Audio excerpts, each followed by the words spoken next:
सभी भक्तजनों को मेरा निमन प्रणाम। राम राम, जय श्री कृष्णा। पूनम सिहा की दुनिया में आप सभी का बहुत बहुत स्वागत है। श्रीमद् भगवत गीता के 10वें अध्याय का महात्म्य। भगवान शिव कहते हैं, सुंदरी, अब तुम 10वें अध्याय के महात्म्य की परम पावन कथा सुनो, जो स्वर्ग रूपी दुर्ग में जाने के लिए सुंदर सोपान और प्रभाव की चरम सीमा है।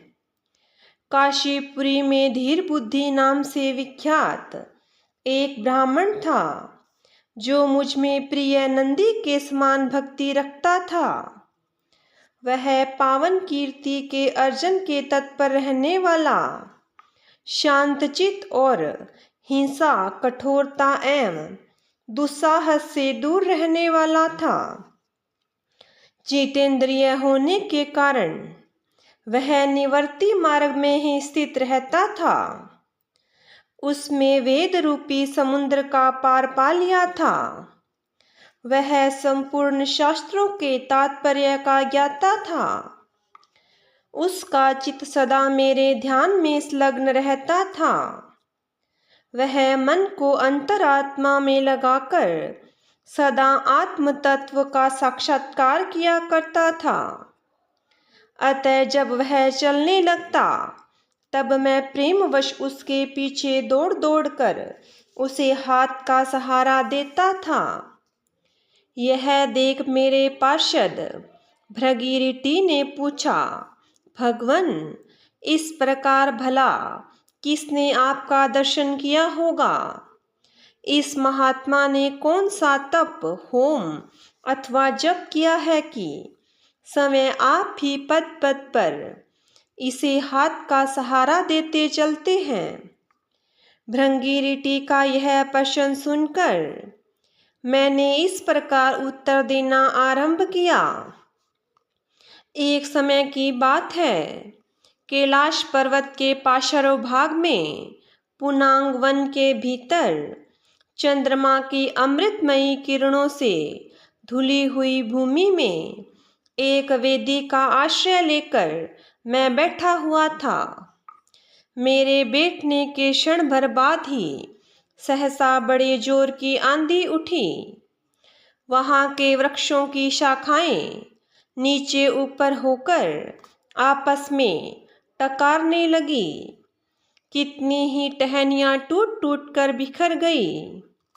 पर्वत की अविचल छाया भी हिलने लगी। इसके बाद वहां महान भयंकर शब्द हुआ, जिससे पर्वत की कंदराएं प्रतिध्वनित हो उठी। तदंतर आकाश से कोई विशाल पक्षी उतरा, जिसकी कांति काले मेघ के समान थी। वह कजल की राशि, अंधकार के समूह तथा पंख कटे हुए काले पर्वत सा जान पड़ता था।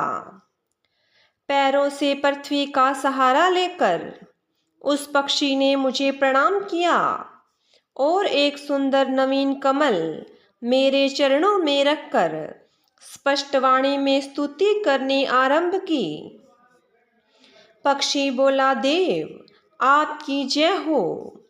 आप चिदानंदमयी सुधा के सागर तथा जगत के पालक हैं। सदा सद्भावना से युक्त एवं अनासक्ति की लहरों से उल्लसित है। आपके वैभव का कहीं अंत नहीं है। आपकी जय हो। अद्वैत वासना से परिपूर्ण बुद्धि के द्वारा आप त्रिविध मलों से रहित है। आप जितेंद्रिय भक्तों के अधीन रहते हैं तथा ध्यान में आपके स्वरूप का साक्षात्कार होता है। आप अविद्यामयी उपाधि से रहित, नित्य मुक्त, निराकार, निरामय, असीम, अहंकार शून्य, आवरण रहित और निर्गुण हैं। आपके चरण कमल शरणागत भक्तों की रक्षा करने में प्रवीण हैं। अपने भयंकर ललाट रूपी महासर्प की विष ज्वाला से आपने कामदेव को भस्म किया है आपकी जय हो। आप प्रत्यक्ष आदि प्रमाणों से दूर होते हुए भी प्रामाण्य स्वरूप हैं। आपको बार बार नमस्कार है। चैतन्य के स्वामी तथा त्रिभुवन रूपधारी आपको प्रणाम है।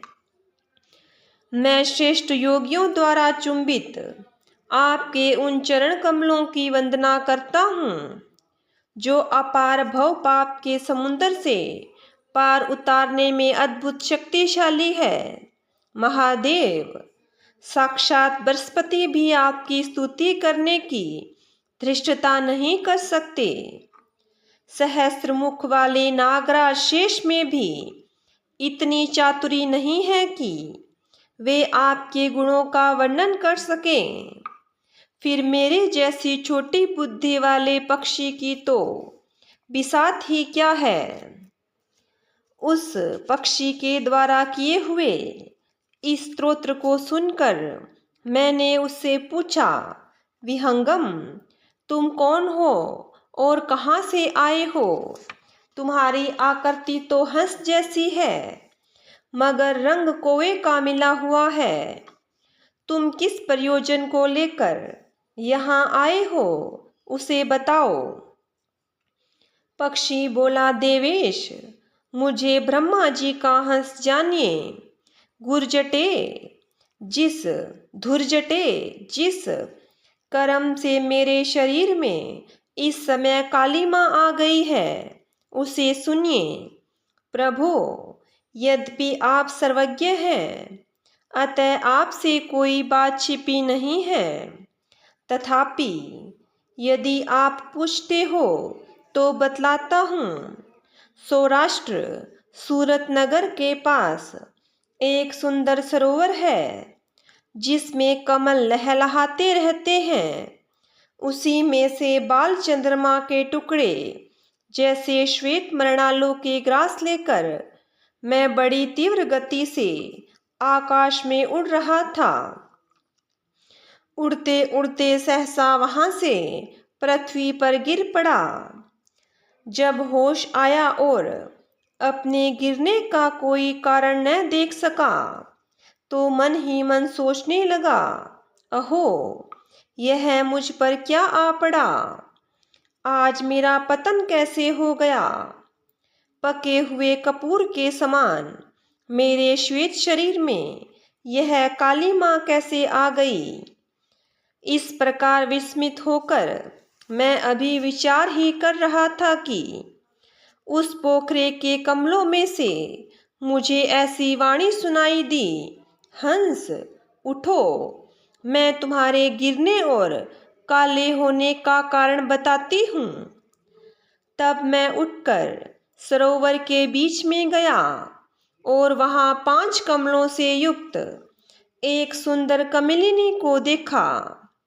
उसको प्रणाम करके मैंने प्रदक्षिणा की और अपने पतन का सारा कारण पूछा। कमलिनी बोली, कलहंस, तुम आकाश मार्ग से मुझे लांग कर गए हो। उसी पातक के परिणामवश तुम्हें पृथ्वी पर गिरना पड़ा है तथा उसी के कारण तुम्हारे शरीर में काली माँ दिखाई देती है।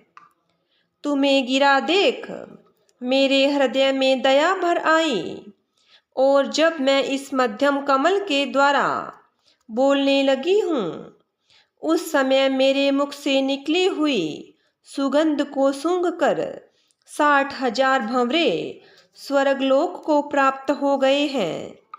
पक्षीराज, जिस कारण मुझ में इतना वैभव, ऐसा प्रभाव आया है, उसे बतलाती हूँ, सुनो। इस जन्म से पहले तीसरे जन्म में मैं इस पृथ्वी पर एक ब्राह्मण की कन्या के रूप में उत्पन्न हुई थी। उस समय मेरा नाम सरोजवदना था। मैं गुरुजनों की सेवा करती हुई सदा एकमात्र पातिव्रत के पालन में तत्पर रहती थी। एक दिन की बात है, मैं एक मैना को पढ़ा रही थी। इससे पति सेवा में कुछ विलंब हो गया। इससे पति देवता कुपित हो गए और उन्होंने शाप दिया, पापिनी तू मैना हो जा। मरने के बाद यद्यपि मैं मैना ही हुई, तथापि पातिव्रत्य के प्रमाद से मुनियों के ही घर में मुझे आश्रय मिला। किसी मुनि कन्या ने मेरा पालन पोषण किया। मैं जिनके घर में थी वे ब्राह्मण प्रतिदिन प्रातःकाल विभूति योग नाम से प्रसिद्ध गीता के 10वें अध्याय का पाठ करते थे और मैं उस पापहारी अध्याय को सुना करती थी।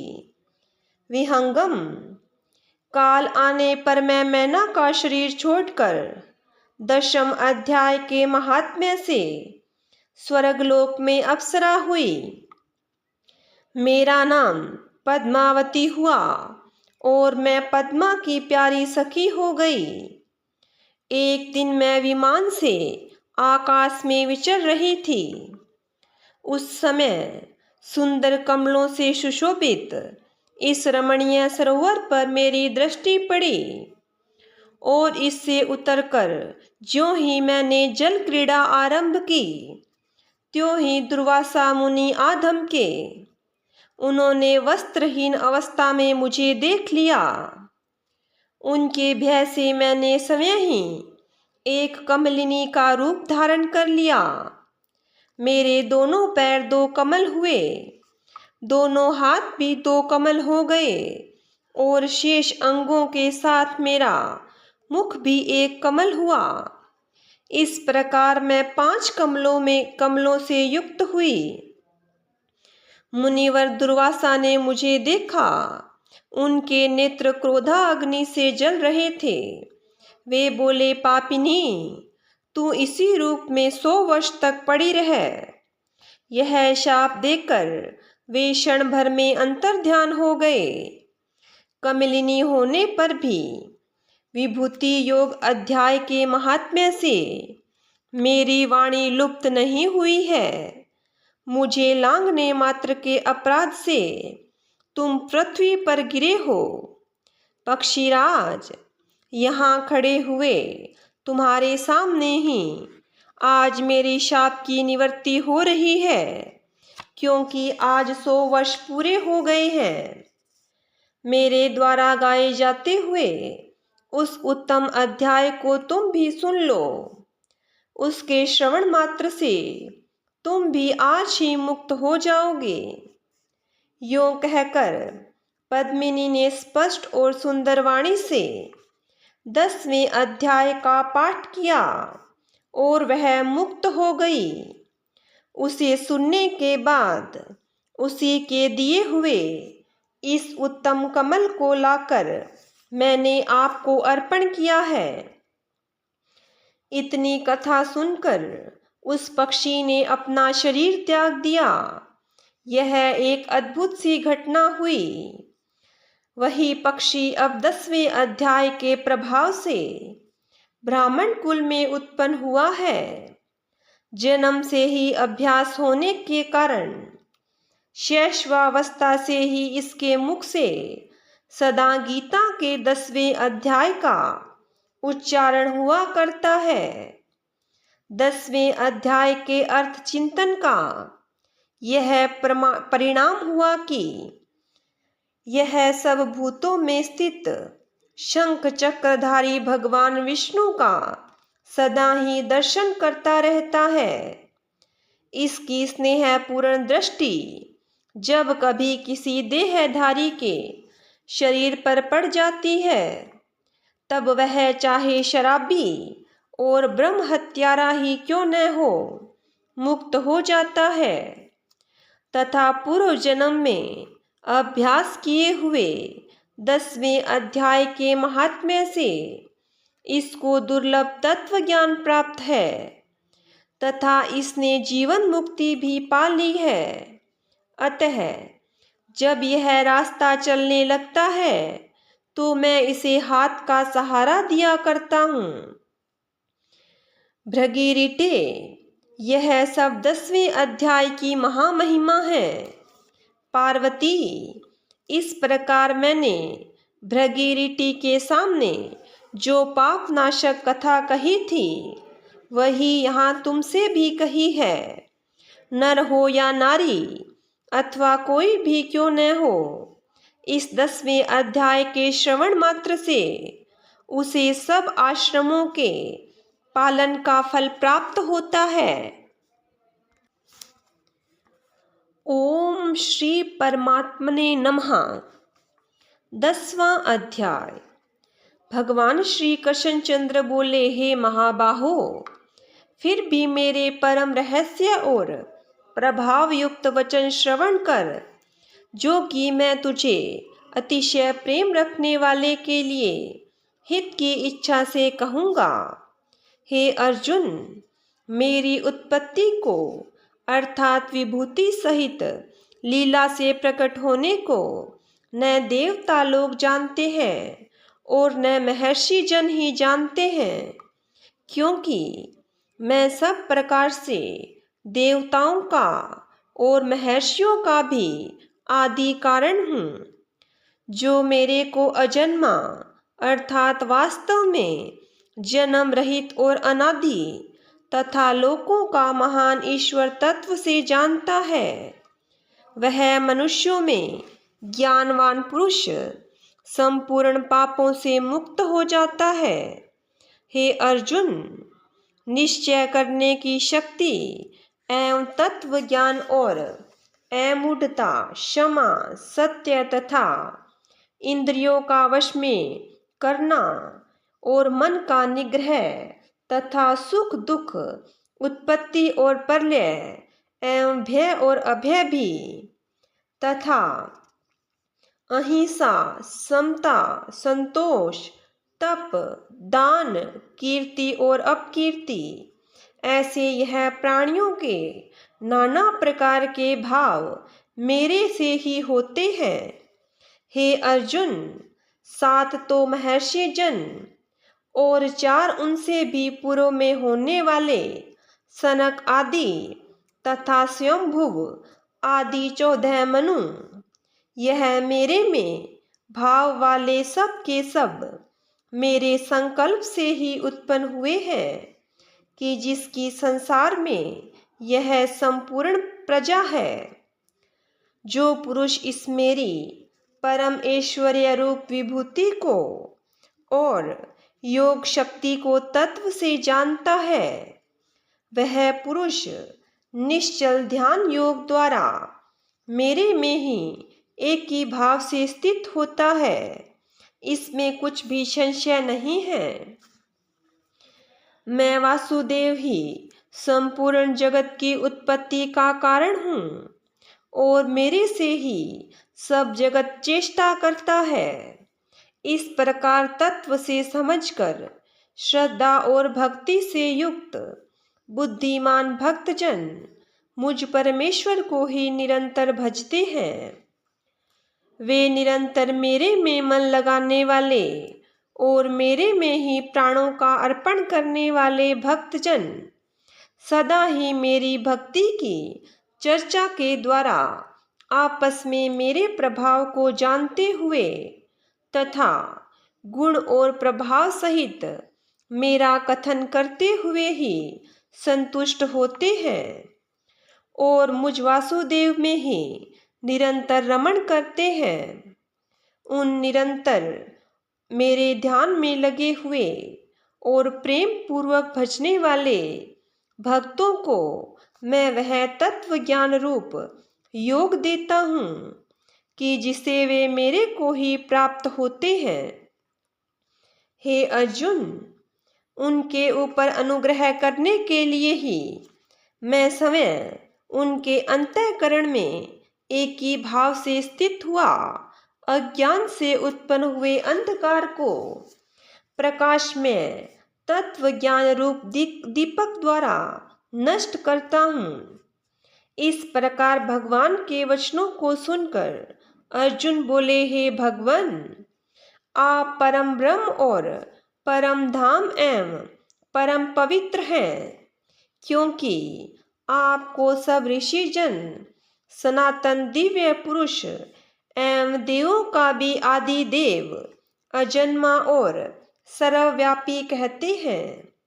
वैसे ही देव ऋषि नारद तथा असित और देवल ऋषि तथा महर्षि व्यास और समय आप भी मेरे प्रति कहते हैं। हे केशव, जो कुछ भी मेरे प्रति आप कहते हैं, इस समस्त को मैं सत्य मानता हूँ। हे भगवन, आपके लीला में स्वरूप को न दानव जानते हैं और न देवता ही जानते हैं। हे भूतों को उत्पन्न करने वाले, हे भूतों के ईश्वर, हे देवों के देव, हे जगत के स्वामी, हे पुरुषोत्तम, आप स्वयं ही अपने से आपको जानते हैं। इसलिए हे भगवन, आप ही उन अपनी दिव्य विभूतियों को संपूर्णता से कहने के लिए योग्य हैं कि जिन विभूतियों के द्वारा इन सब लोकों को व्याप्त करके स्थित है।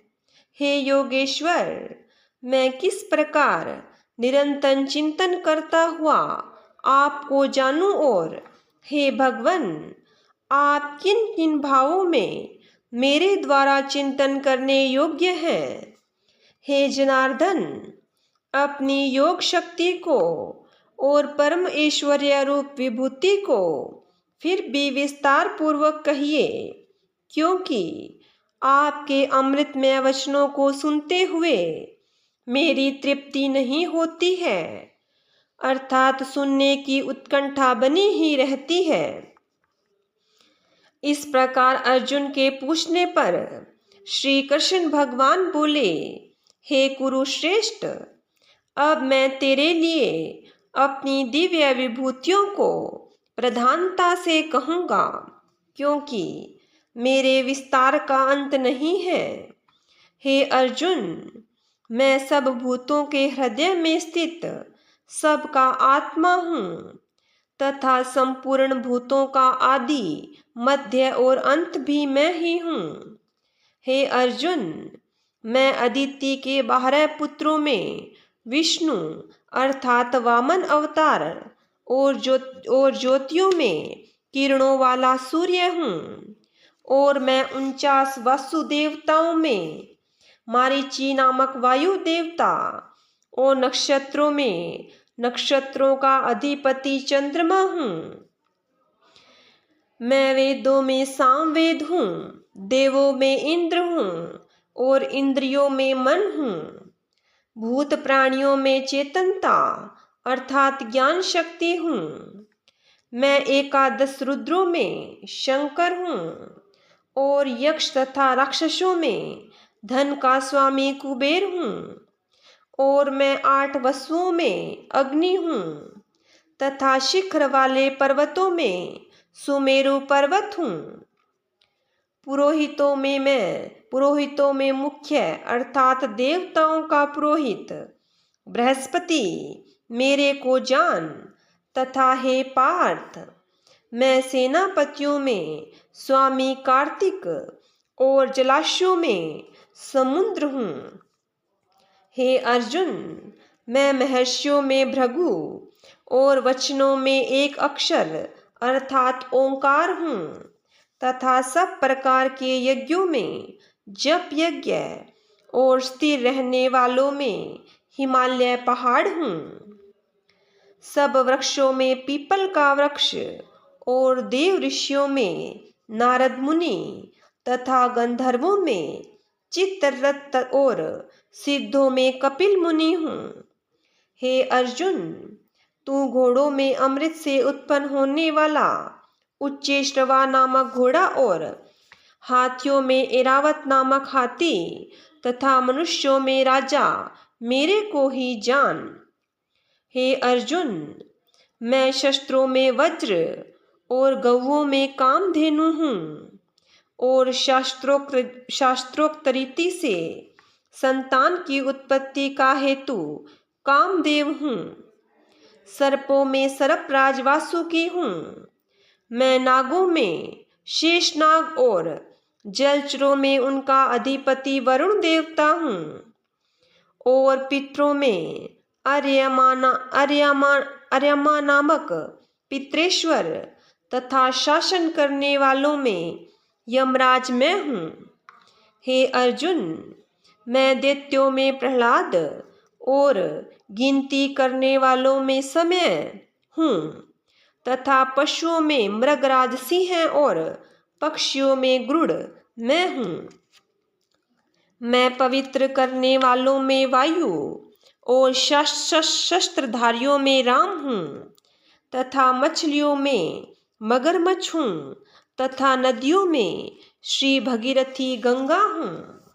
हे अर्जुन, सृष्टियों का आदि अंत और मध्य भी मैं ही हूँ तथा मैं विद्याओं और आध्यात्म विद्या अर्थात ब्रह्म विद्या एवं परस्पर में विवाद करने वालों में तत्व निर्णय के लिए किया जाने वाला वाद हूँ। मैं अक्षरों में आकार और समासों में द्वंद्व नामक समास हूँ तथा अक्षय काल अर्थात काल का भी महाकाल और विराट स्वरूप सबका धारण पोषण करने वाला भी मैं ही हूँ। हे अर्जुन, मैं सबका नाश करने वाला, मृत्यु और आगे होने वालों की उत्पत्ति का कारण हूँ तथा स्त्रियों में कीर्ति, श्री, वाक, स्मृति, मेधा, धृति और क्षमा हूँ तथा मैं गायन करने योग्य श्रुतियों में बृहत साम और छंदों में गायत्री छंद तथा महीनों में मार्गशीर्ष का महीना और ऋतुओं में वसंत ऋतु मैं हूँ।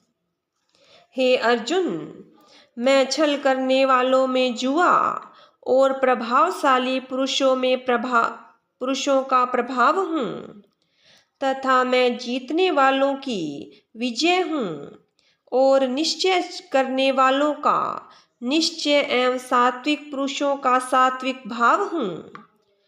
वृषणी वंशियों में वासुदेव अर्थात मैं स्वयं तुम्हारा सखा और पांडवों में धनंजय अर्थात तू और मुनियों में वेद व्यास और कवियों में शुक्राचार्य कवि भी मैं ही हूँ और दमन करने वालों का दंड अर्थात दमन करने की शक्ति हूँ, जीतने की इच्छा वालों की नीति हूँ और गोपनीयों में अर्थात गुप्त रखने योग्य भावों में मौन हूँ तथा ज्ञानवानों का तत्व ज्ञान मैं ही हूँ।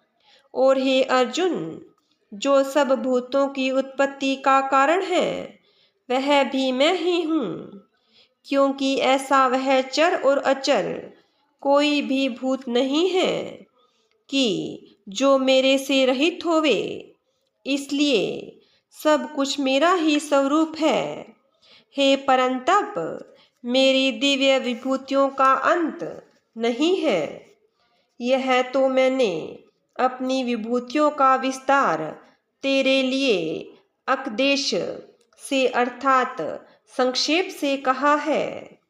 इसलिए हे अर्जुन, जो भी विभूति युक्त अर्थात ऐश्वर्य युक्त एवं कांति युक्त और शक्ति युक्त वस्तु है, उसको तू मेरे तेज के अंश से ही उत्पन्न हुआ जान। अथवा हे अर्जुन, इस बहुत जानने से तेरा क्या प्रयोजन है? मैं इस संपूर्ण जगत को अपनी योग माया के एक अंश मात्र से धारण करके स्थित हूँ, इसलिए मेरे को ही तत्व से जानना चाहिए। इति श्रीमद् भगवत गीता रूपी उपनिषद एवं ब्रह्म विद्या तथा योग शास्त्र विषयक श्री कृष्ण और अर्जुन के संवाद में विभूति योग नामक 10वां अध्याय। बोलिए विष्णु भगवान की जय हो। बोलिए कृष्ण भगवान की जय हो।